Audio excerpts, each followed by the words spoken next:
So this is a topic that I've intentionally tried to avoid since the election, and that's the relitigation of the primaries, and more precisely, the argument between what is the future of the Democratic Party? Does the future of the Democratic Party lie with Bernie Sanders, or does it lie with someone like Tom Perez? Now, this is despite the fact that Tom Perez and Bernie Sanders are on a unity tour across the country. There seemed to be an unlimited supply of pundits and commentators who want to bring more division than actually exists. There seems to be a lot of unity, Pat, around Bernie Sanders. The polling around Bernie Sanders is, he's the most popular active politician, very popular even amongst Hillary Clinton supporters, where, matter of fact, only 3% of Hillary Clinton supporters view him in a very unfavorable manner. I think that's really saying something, too, because I think, there are plenty of people out there who disagree with Bernie Sanders, but they may still be willing to approve of him because they know that he's an honest guy and has been the same on policy for the past 30 years. Yeah, and very consistent, very, very consistent, which makes this article from Salon.com even more hilarious. I invited Anna March, who is the author of this article, on to actually discuss this. But in fairness to her, I just asked her maybe an hour before the show. So this is not a reflection on her not being willing to discuss it, more of the fact that it should be discussed. And Anna, if we get a chance, we should talk about this article. But I'm going to talk about it right now. It's entitled, "Bye Bye Bernie. He's Not Fit to Be Captain of the Democratic Ship If He Can't Stop Chasing the Great White Male."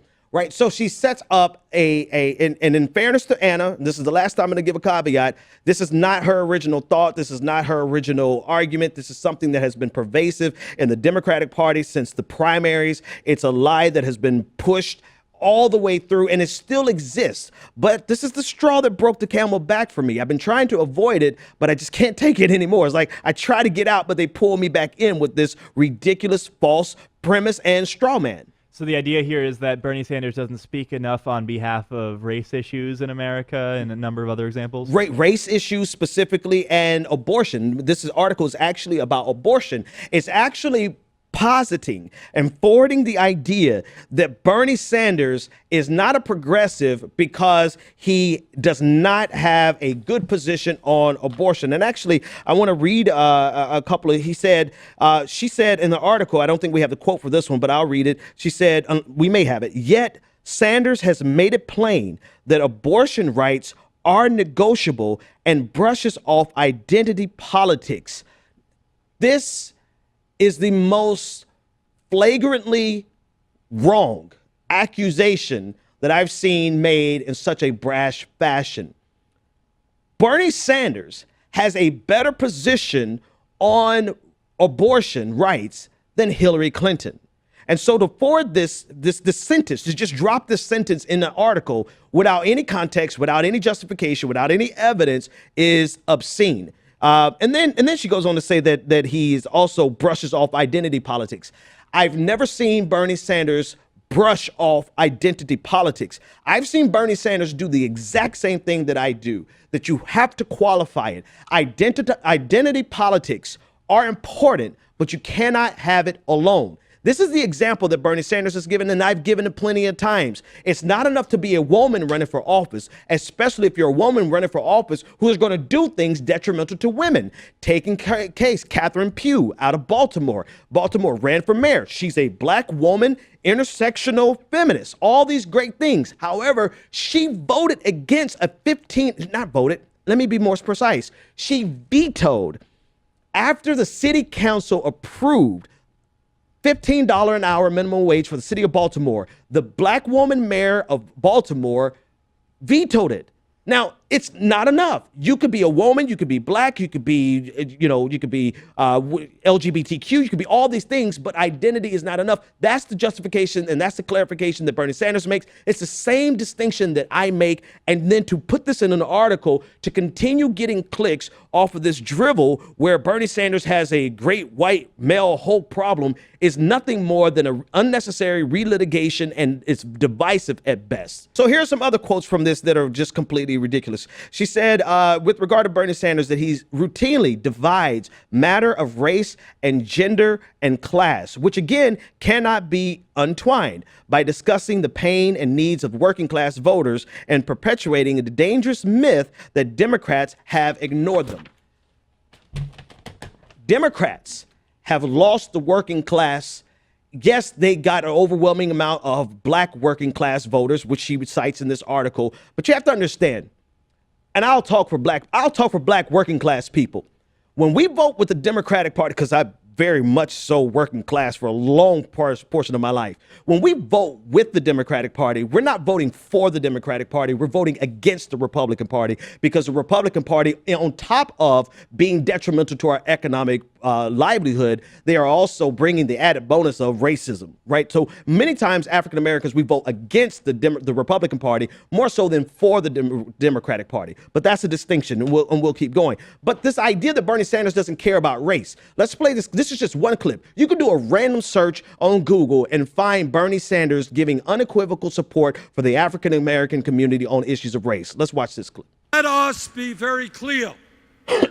While we have overcome a lot of racism, we have come a long way, we still have a long way to go. It is not acceptable to me, and I know to you, that an African American baby, a male baby born today, if we do not change things, stands a 1 in 4 chance of being in prison during his life. All right.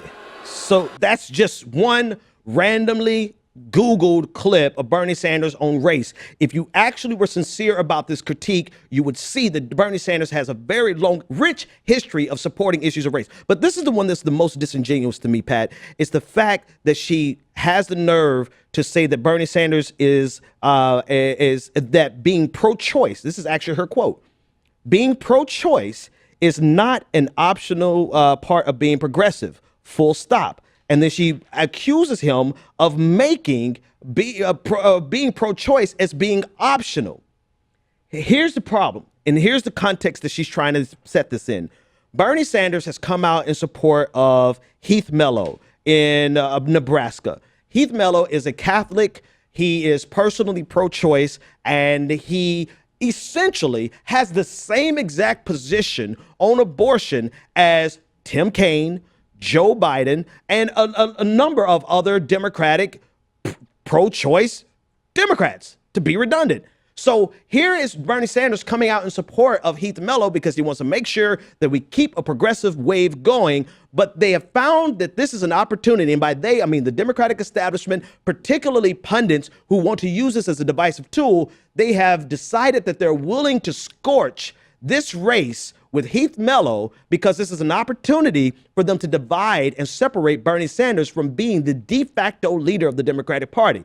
Here's the problem. Bernie Sanders has a better position on women's rights, reproductive rights, and abortion than even Hillary Clinton. So what's the most absurd part of this entire conversation, Pat, is that Bernie Sanders in many ways has a better position on unequivocal support for women's rights and abortion rights. Let's take a listen to Hillary Clinton on abortion and Bernie Sanders on abortion. No, I have been on record in favor of a late pregnancy regulation that would have exceptions for the life and health of the mother. I object to the recent effort in Congress to pass a law saying after 20 weeks, no such exceptions, because although these are rare, Brett, they sometimes arise in the most complex, difficult medical situations. All right, so that's her position, which is not, and I don't want anyone to mistake it. I don't think her position is unreasonable, right? But she's made an exception. She has a distinction. 20 weeks, there should be some regulation. Here's Bernie Sanders, though, who is even further to the left than me on this issue, who says the government should not be involved in it whatsoever. Listen. Question of me being okay. Thank you for the question, Brett. I happen to believe, and let me be very clear about it, I know not everybody here will agree with me. I happen to believe that it is wrong for the government to be telling a woman what to do with her own body. And this is to the same exact question, to be clear. Brett Baer asked them, do you support an exception for late-term abortion? Bernie Sanders, no. Hillary Clinton, with some exceptions. And again, I don't necessarily disagree with Hillary Clinton's position, but I disagree full throatedly, full-heartedly with this incessant need by political commentators to draw a division, to create and exacerbate a division in the Democratic Party around Bernie Sanders because they don't like Bernie Sanders as being the titular head of the Democratic Party. I can't help it if Bernie Sanders is as popular as he is. I can't help it if he's consistent on his policies. I can't help it if he has a better position on abortion than Tim Kaine, the vice presidential candidate underneath Hillary Clinton. He does. He is the most popular Democratic active politician in the country right now. And there's no amount of articles that you can write to undo that.